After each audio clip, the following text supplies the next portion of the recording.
Hello, good evening, guys, and welcome to, yes, that's right, episode 10 of series 11, the Battle of Ranskoor of Kolos, the series finale. It's the last review of the series. And yes, me, Ben, and Chloe will be back to review Resolution, which I'm so delighted that the three of us. Let's bring Ben now. Okay. Right. Okay.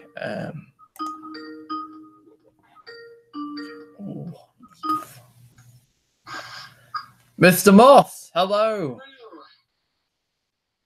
Yes. Yes. I've started, so we're live now. We're just. Okay. So it starts with me being out of breath on a YouTube video. That's correct. Yes. Sorry. Oh dear. Right. So literally starting out with a bang. Right. So he's back after a few months of preparing his film. Ben Alfred Hitchcock Moss, I'll now call him. Yeah. Oh, that's very much an honor. Thank you very much. Yes. Right. So yes. Many thanks to Chloe, of course, for holding the fort, and Chloe will be joining us permanently during the reviews. She'll be here for Resolution. She's not available tonight, so it's just me and the Moss. Oh, like a TV show that could have been. Me and the Moss. Oh God, yes. So, as I said, it is the series finale of Doctor Who Series 11. Yes, a rather lot of a mouthful. Well, I thought, obviously, we'll go into more of the episode, but I thought it was very bland and what I like to call a rainy day episode. An episode that, if you were really bored, or for example, if you couldn't sleep in the middle of the night, like midnight, it would be one of those episodes that you could watch, but it didn't have the feel of the series finale at all. And I was just like, meh. Well, that's the series over. That was a bit underwhelming. I mean, I suppose if the next episode in New Year leads on in a similar way to the last sort of Christmas specials have, I will probably count Resolution as the series finale, depending on how it opens. Yes, many people have been saying that as well. They have. So yeah, I mean, as episodes go, I think disregarding it as a finale, I thought it was I've watched it back a couple of times now. It's decent. It's a decent episode. I had a bet going on with you. I got it. Short has returned. Not a real bet. Can we just clarify? Just a joke. I wish it was a real bet. I would have got. No. Don't you get into gambling, mister. Yes, Dad.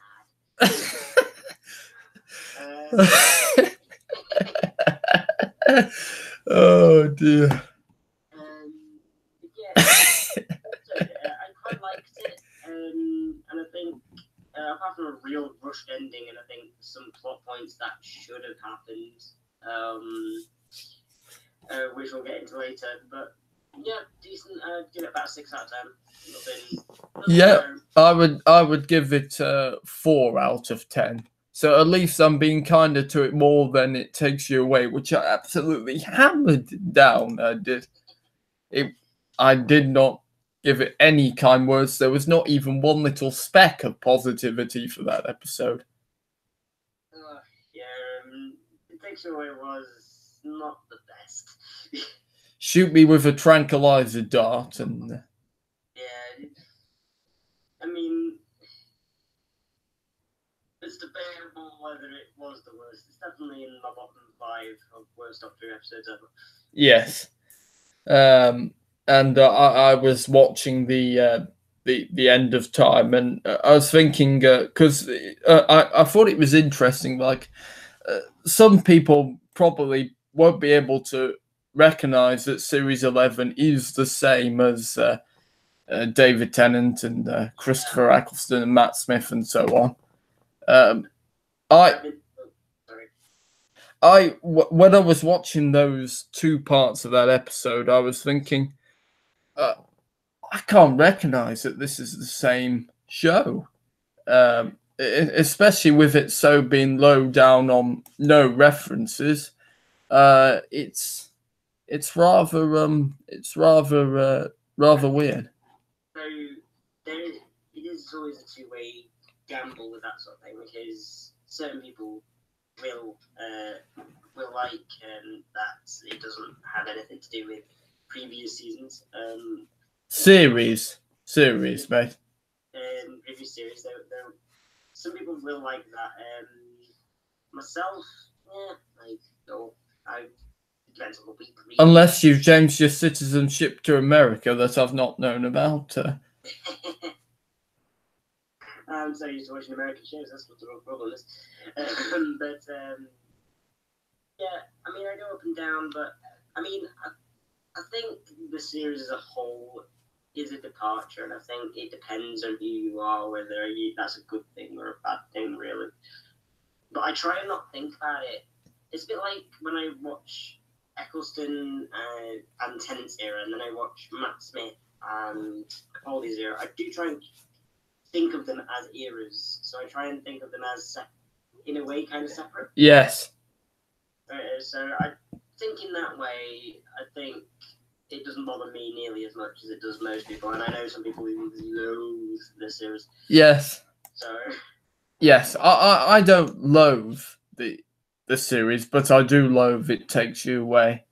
I just that episode is just it's a hot mess. Yes.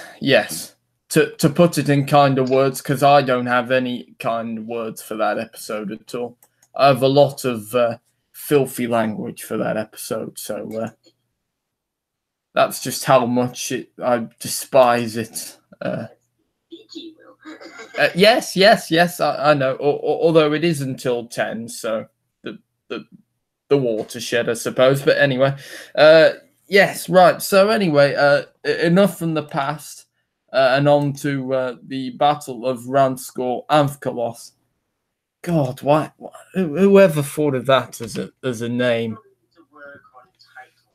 Yes, especially because Rosa was just such a dull title. Anyway, enough. I'm getting distracted. Right. Yes. Right. So, the Battle of Ranskoor and Kolos. So, well done. Gold medal to you, sir, for thinking that Tim Shaw, Samuel Oatesley, was to come back. I never saw that coming. Never in a million years, but well done to you. Yeah. I've kind of got an ear for that sort of thing. Like, the second I heard the voice, because you heard it like a really small snippet and It Takes You Away, and I was like, I'm almost certain, if it is not Tim Shaw, it's the same voice actor. It's the same actor doing the voice. But now I was right, it's Tim Shaw. Yes, right. Okay, so the episode starts with the TARDIS receiving lots of distress. Well, actually, it doesn't start with that. It starts with these two people. Later will be known as Ooks. Yes, the Ooks. It sounds like something you would see in a zoo. But anyway, yes, we have Phyllis Logan, who I was like, I wonder where I've seen her face before, and you know what? I can't remember now. But anyway, she was really great, and the other one, Delph, was played by Pastel Ascot, who I actually thought was a woman. I mean, not the character, but the name of the actor. That was a bit embarrassing. like lots of the episodes in this series, it's really the guest stars that have been really taking it for good performances. Mark Addy is an actor that I've known for quite a long time. I've seen him in A Knight's Tale. I saw him in the BBC series Atlantis. I've seen him in The Full Monty. Yes, he's a veteran. He is, and even if you don't know his name, you'll know his face. So he plays this character called Patraki, and Patraki is on this planet, and he's basically lost his memory. He doesn't even know his he doesn't even know his own name. So the planet they're on. Yes. Kolos. The planet is kind of alive,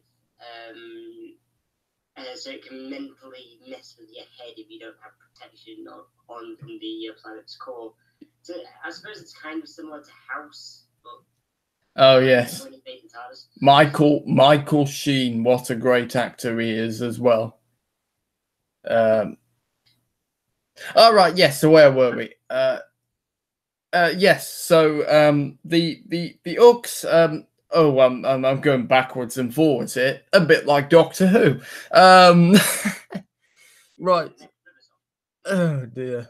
Right. Yes. Yes. So it basically it does start with the Ux. Sort of. They are a bit like God. Sort of. It's basically the Doctor Bible, I suppose. Yes. Yes, that was quite awkward for me to describe that, because obviously, you know, if I said the version of Jesus,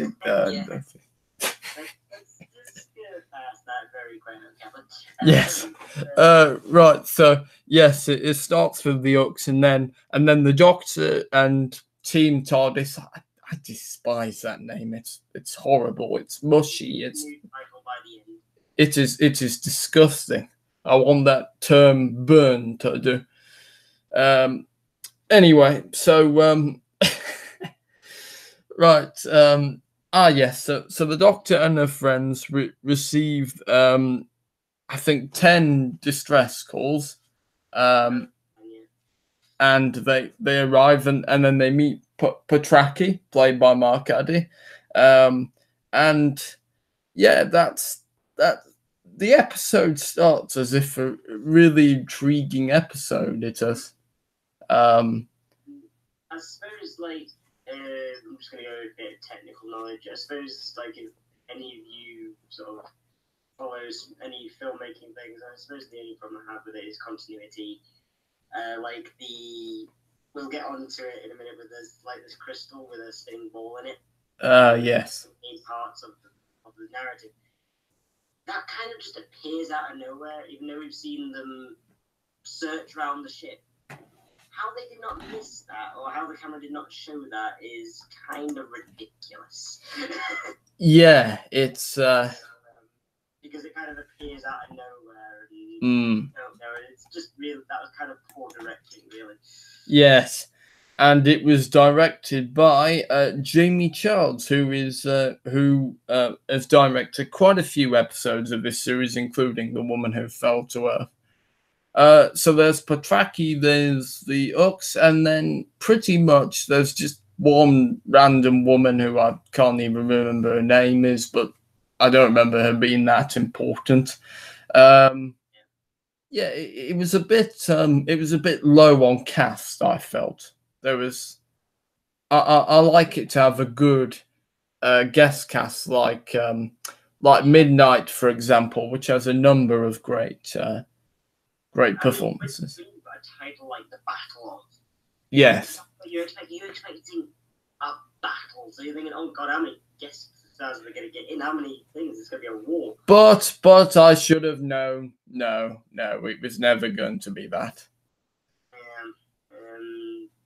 But you know, I suppose that's the only problem with imagination. Yes. Well, yeah, I've mentioned before, haven't I, that Hellbent, the synopsis hint said that the Doctor would face the Time Lords when he hardly did, and dear, don't get me started on Hellbent because that will turn into a huge rant, and you don't want that. Yes, so Graham, we get this great moment. Bradley Walsh, who I still can't stand. I've never liked him and never will. But Graham, I like the character of Graham and I like the arc of him. And Graham, he says to the Doctor once they realise that Tim Shaw, played again by Samuel Oatesley, he says that he is going to kill him, and that's when things could turn a little bit dark, because the Doctor, yes, she obviously she never accepts. She thinks that killing is not the right way at all, and she threatens that if Graham does kill Tim Shaw, then she'll kick him out of the TARDIS, like the Ninth Doctor, Christopher Eccleston, did to Adam Mitchell, Bruno Langley, for messing about. Well, obviously it wouldn't be the same. Adam was messing about. Graham obviously, quite rightly, wanted revenge, so it's probably wasn't right to make that comparison, but never mind. Yes. So, and there are a few references. In fact, the Doctor mentions that having to drag the Earth, that was from the Journey's End, when the Daleks and Davros took all those planets. It was a David Tennant story, which in my opinion was a fantastic finale, probably the best the show has had. Yeah, with all the companions, and turning the Slitheen into an egg, which is from an episode called Boomtown, which was a Christopher Eccleston episode. Yes, I was smiling at those two references. I was.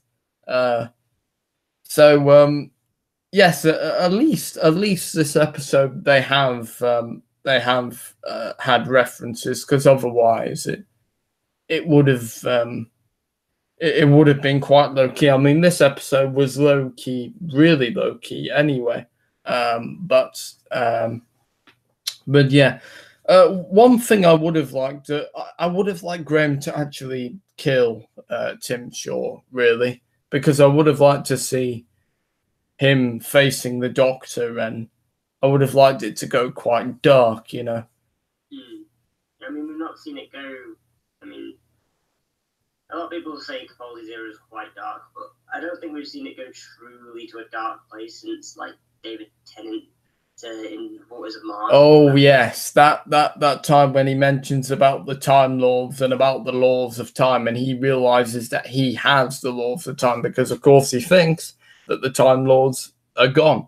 However, it is revealed in Mars and the Time Lord Victorious is probably the darkest moment we've ever seen in Doctor. Oh yes, and the Doctor basically a great performance from another great actress, Lindsay Duncan, who is quite a veteran as well. She played a brilliant performance of that, and the Doctor messes with time, and he brings Adelaide back home to see her daughter, but Adelaide realizes that this shouldn't happen, history shouldn't change, so she commits suicide.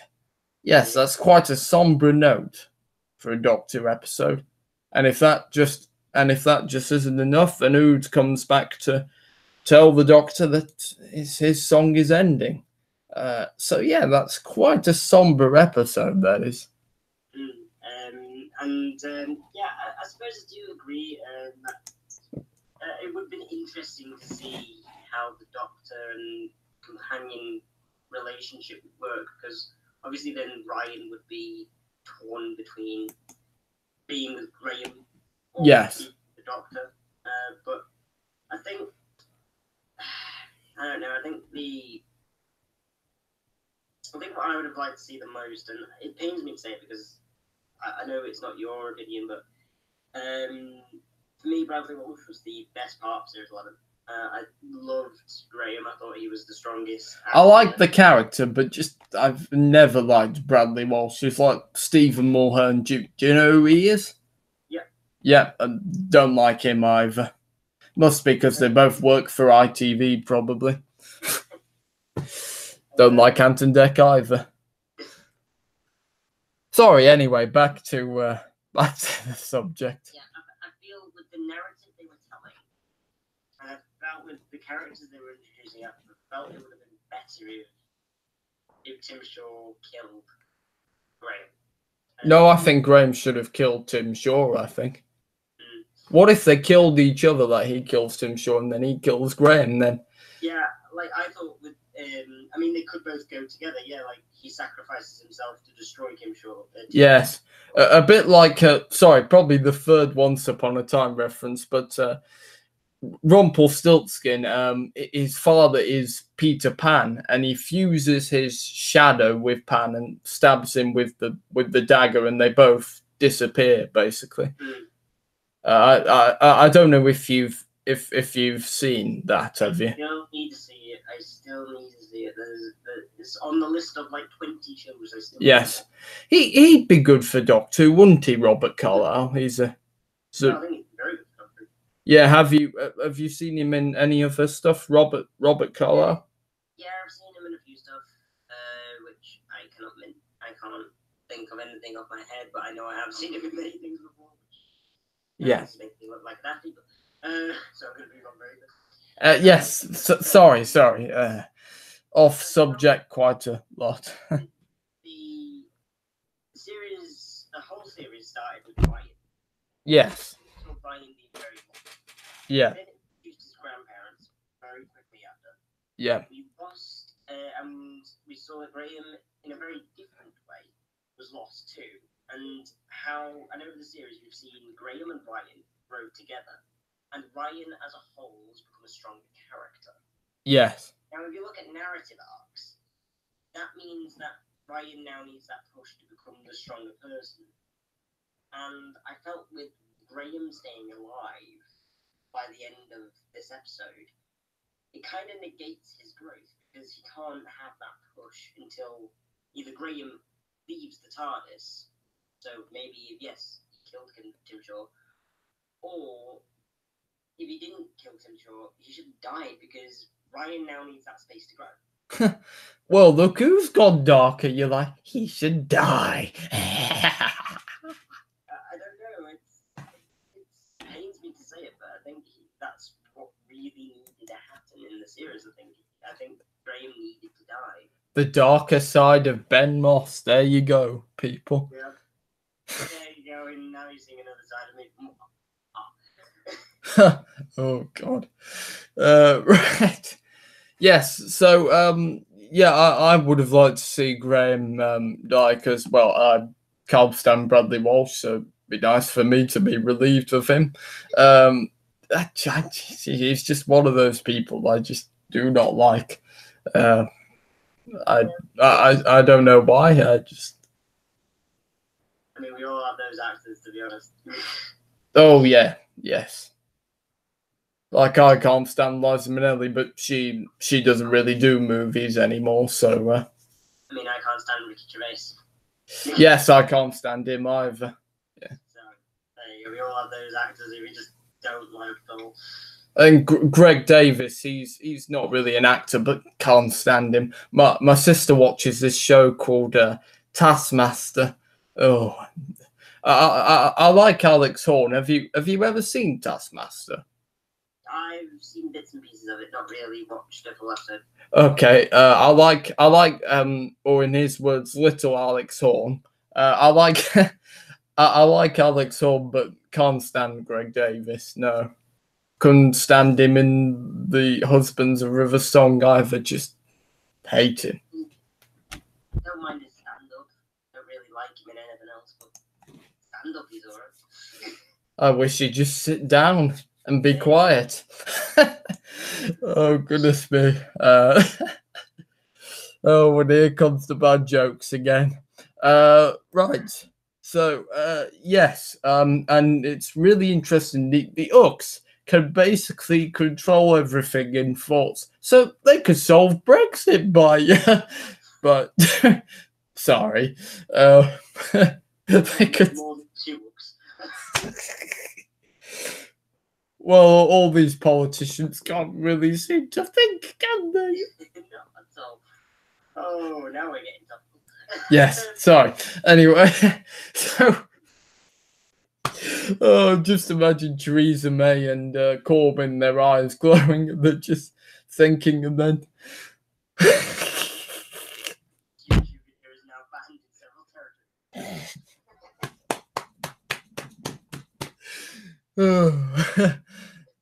oh dear. Right. Oh, it's gonna be like the Ghost Monument review again when me and Ben. If you haven't seen that, we just couldn't stop laughing. What's that? There's Monument, or was that Arachnids in the UK? I can't remember now. Yes, I think it might have been. Yeah. Right. So so yeah. I thought that the episode it was very anticlimactic. It didn't feel like a finale at all. It just felt like another ordinary episode of Doctor Who. I think my overall thought on it is exactly what I've been saying about many of the good episodes this season. It needed to be a 2-parter to do anything with the ideas. Yeah. The ideas are good, but Yeah. what happens when you restrict yourself to a single Yeah. they can end up coming really rushed. And you really do need a talented writer like I say it's Stephen Moffat or Davis to get a solid 1-episode shoot, because they have been in the business so long, they know what they're doing with a single episode. Yeah. Chris Chibnall, I've seen of him, and I've seen Broadchurch, and I've seen a few other things he's done. Generally speaking, he does serialized series, so every episode is part 1, part 2, part 3, part 4. So he's not used to doing single narrative. No. And I think this is where he's basically biting himself in his own backside. Every time he gets there, he just has another chew. And it just ends. No. Oh, I'm gonna have to have some water now. Yeah, and I feel it's just this big looping circle, which is his big problem. And I think it all comes down to limiting himself to a single episode. Right. I know that's a phrase, but just I just didn't really expect it to.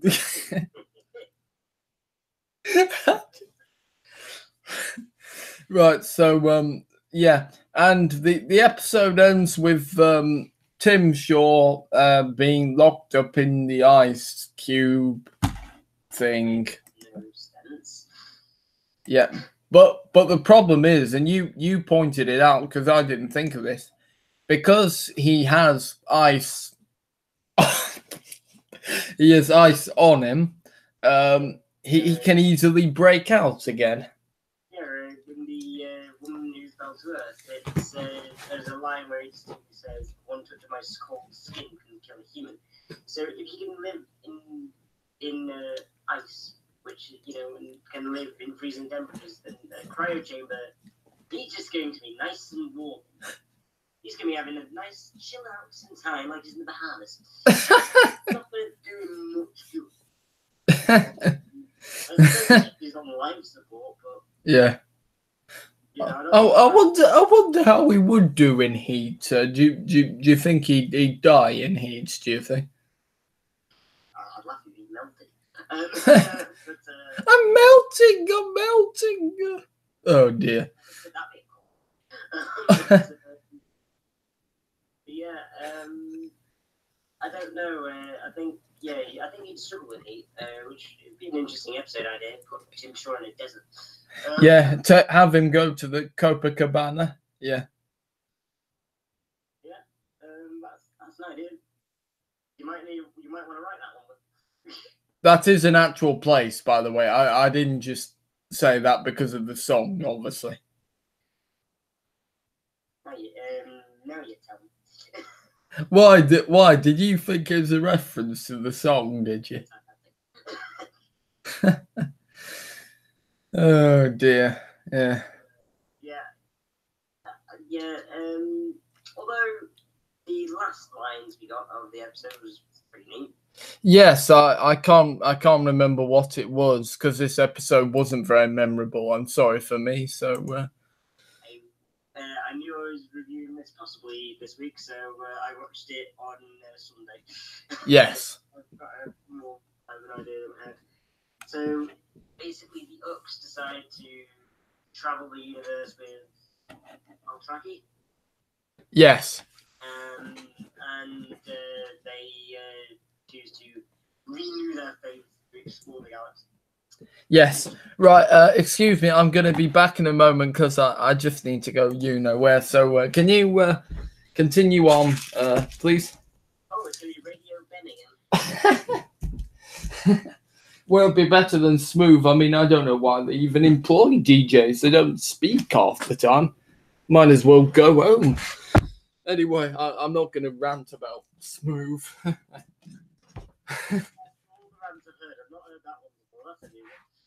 Yeah, well, you don't want a whole video of me ranting. I can rant about lots of stuff, mate. Especially modern pop music as well. Okay then, so after renewing the faith with the Uks, we then get a really nice little talk from the Doctor, and I think it's the first time really we get to have a look at who the Doctor is. We've got Eccleston, who's the fallen hero. You've got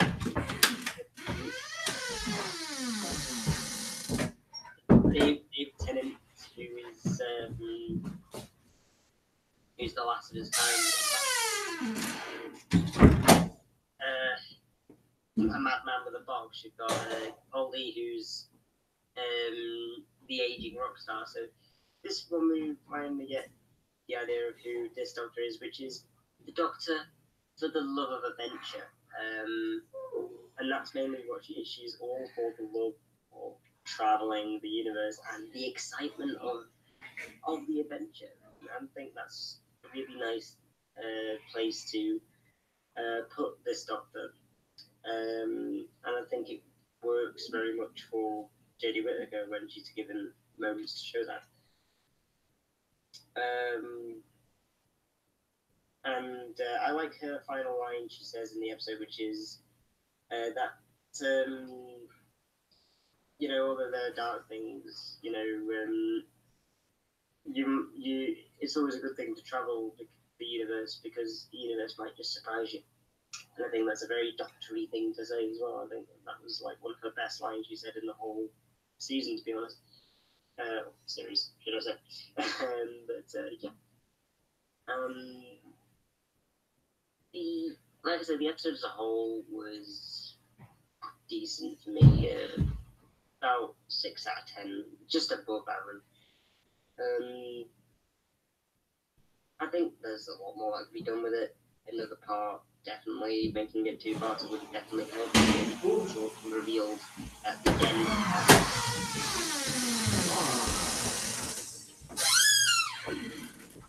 I think sniper bots are back because I'm gathering King George's killed them, but it would be nice to know that information. What are you on about? Yeah, I think it was a decent episode overall. What were you on about then? I was saying an extra part, maybe having Tim Shaw come in at the end of part 1. Then part 2, we could actually get answers to a lot of questions that were in the episode, such as the snake box. Yes. I gathered Tim Shaw built them. It would just be nice to know that information. Yes. That's what I was saying. And the other thing I said was, you finally get look at who this Doctor is. Yes. Because every Doctor has their own sort of thing about them. So, like, Eccleston's the fallen hero. Tennant is become more human. In fact, I was watching this at the end of time. I sometimes couldn't realize that Tennant was the same man as Eccleston because it was so different. And then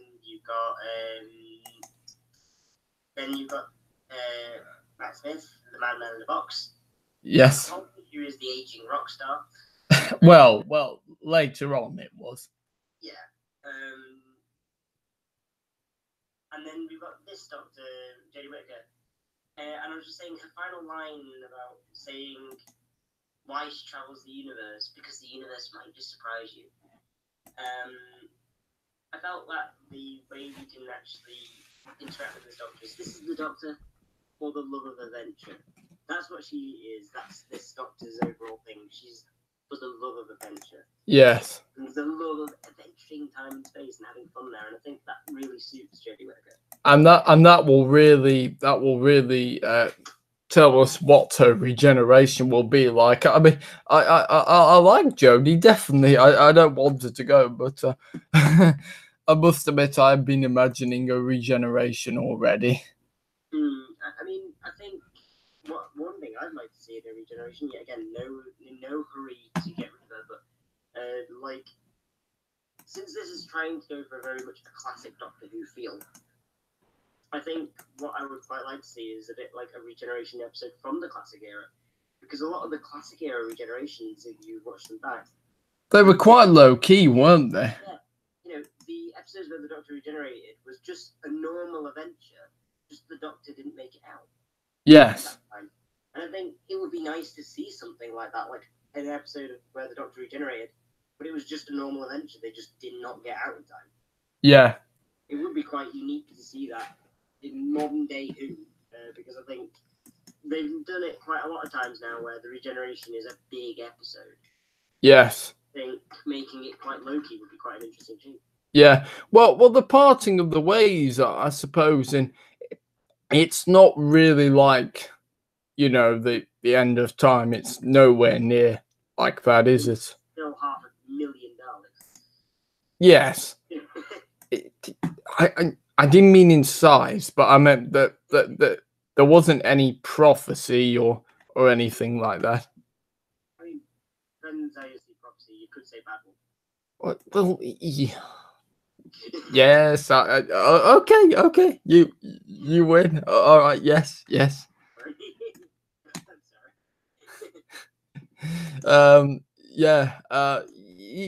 Yes. I suppose that was a prophecy.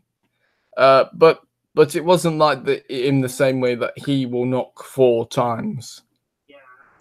I mean, that was a really good one. Yeah.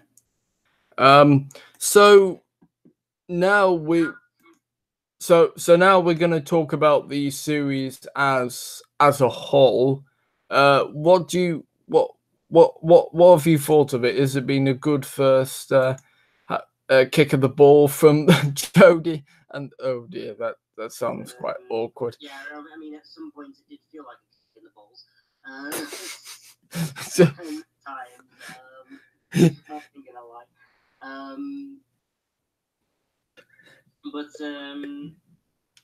I suppose I've got the way I've got an analogy for Series 11 is think of a plane ride.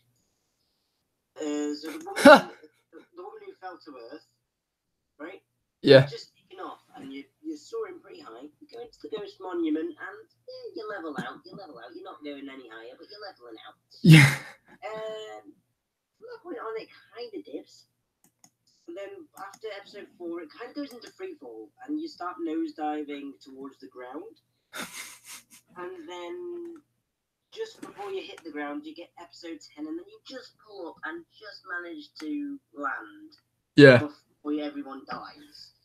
So that's the way I would describe it. It's like, that is like my perfect analogy of it. It goes up and down and doesn't ever stick the landing, really. Yeah. I think like I say, my main problems with this whole series has been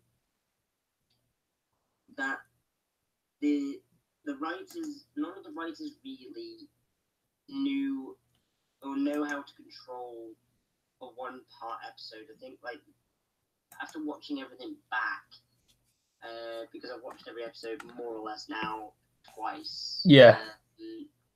I'd say the ones which worked best were Was that your phone or computer or something? I just got a text, everyone. He's got mail. I'm not American. Yeah, like when we fell to Earth, the arachnids in the UK and out of that have Kolos. Out of Ranskoor, have Kolos are probably the best out of them all, which doesn't say much because they're not great episodes, but they're probably like the best which keep to the keep pace up and end quite naturally. Even if some bits are like really quick, I'd say those are like the best 3 out of the series. Yeah. But the thing is, all those episodes I give about a 6 to 7 out of 10. So it's even the best out of the series, none of them reach a 10 out of 10 for me. Yeah, I agree. The Woman Who Fell to Earth was a good start, and I was confident. And then it left me feeling quite disappointed actually. But this is Chris's first series in the hot seat, so obviously I'll give him time and all the others. My predictions for series 12 is for Graham to die. Not just because I can't stand Bradley Walsh, but I do think he generally will die. Oh God, that sounds quite dark then. The dark side to William Radford. I mean, like the boy on YouTube. Never mind. Let's gloss over that. Let's not say your middle name while we're. Oh dear. Oh, I need help. Oh, I've just smashed myself in the sausage. What?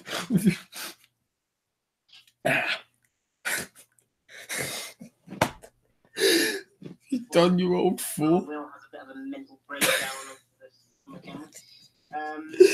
Should I end up deleting this after this? Yeah.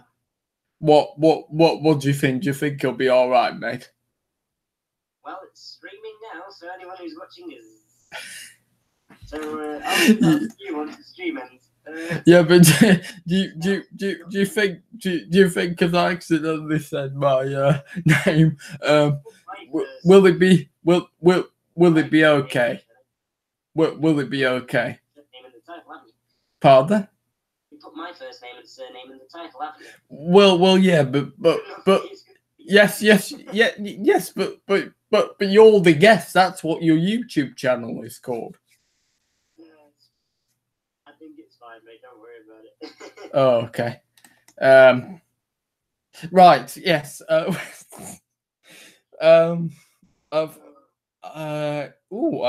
I've forgotten. Right. Where were we? Suspicions on what we think will happen in resolution. Oh well. No, I was talking more about Series 12 because Graham is definitely back for Series 12. They're all back, so we can. So anyway, so yeah, I do predict Graham will meet his demise. I think that Ryan and Yaz will start to get a feeling. Oh, how do I say this? Oh dear, it's good. No. I have it.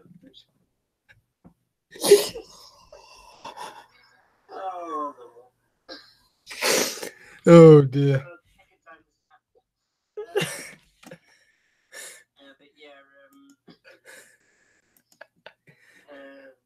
yeah, I mean, I have a feeling that it's actually going to be Ryan and Yaz aren't going to be a thing, because watching all the episodes back, it seemed every time. Now, I'm not trying to push any agenda here, but what I've seen every time I've seen the episodes and watched them back, it seems like Yaz always has more of a thing for is always more close to the Doctor than she ever is Ryan, which might be quite interesting. And seeing her family interact in the UK, that is the case. I don't know whether it is, and I mean, high chance probably it will be Ryan if they are going to go anything romantic. But it would be interesting if they are going down that route. That it's actually the Doctor she's interested in more than Ryan. I'd be actually quite interested to see how that goes. Yeah, well, I oh dear. I do predict. Oh dear. I do predict that there will be romance, because obviously, if you have a wife, or so many wives within time and space. I don't think it really matters at this point. Yes. Okay. If you have a wife, no, I'm talking about the real world here. Yeah. Oh god, this is turning a bit awkward. So yes. Right. So yeah, if you have a wife, or if you're gay, oh dear. Yeah, if you're gay or a lesbian, obviously romance doesn't have to come quickly like a Formula One race. Oh god. But it can all it can just sort of go slowly. Yeah, you've got a point. I mean, I wouldn't say that's particularly one-sided, but yeah.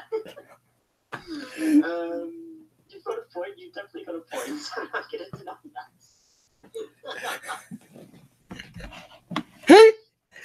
Oh, I'm sorry, world.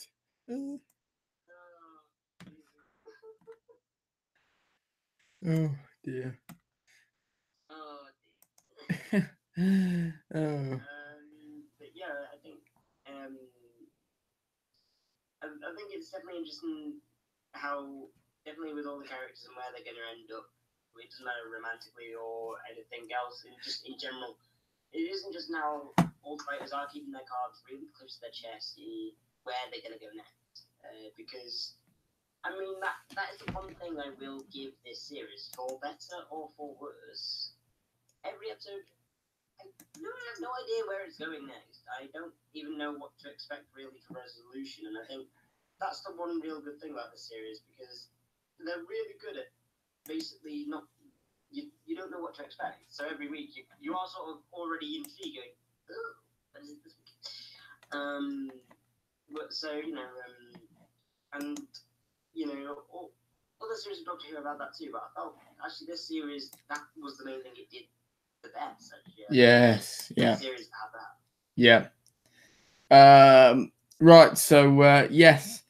So yeah. I think that we both agree that that the series has been very hit or miss. It's like a jukebox jury. Ben probably won't have a clue what I'm talking about. I can assume what you're talking about. Oh, okay, right.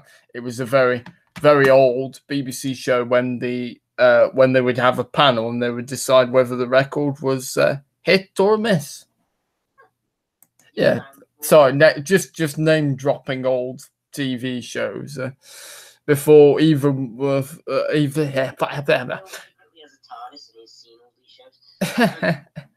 Well, I think BBC TV has declined as a whole, so I was watching Tony Hart. It was never mind. Do, do you know what? I think we're gonna I think we're gonna just end in a minute, so me and Ben can have a nice chat away from the camera. Oh God, that sounds really awkward as well. Oh dear. Okay. Right. I love you too, mate. Yeah. No. Sagan Akinola obviously has had one of the toughest jobs, stepping into Dudley Simpson and Murray Gold's shoes as the composer. And what have you thought of him? Well, I think we talked about this a bit in Ghost Monument. So I'm not going to go on a full rant about it because I don't want what's there. So you might want to go back and watch that stream again. But my main thought is that his soundtrack for the episode is fantastic. Yes, his music. He said he's quite inspired by Hollywood, so people like John Williams, a bit of Hans Zimmer, and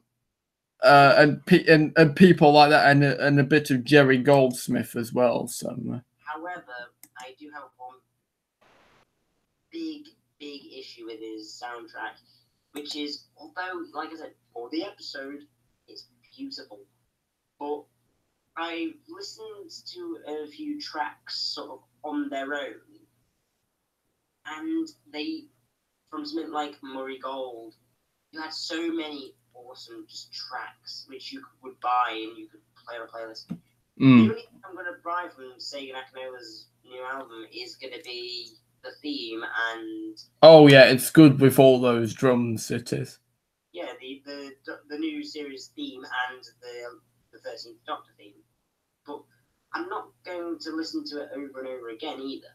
No. That's the biggest problem of it. Even Hans Zimmer and...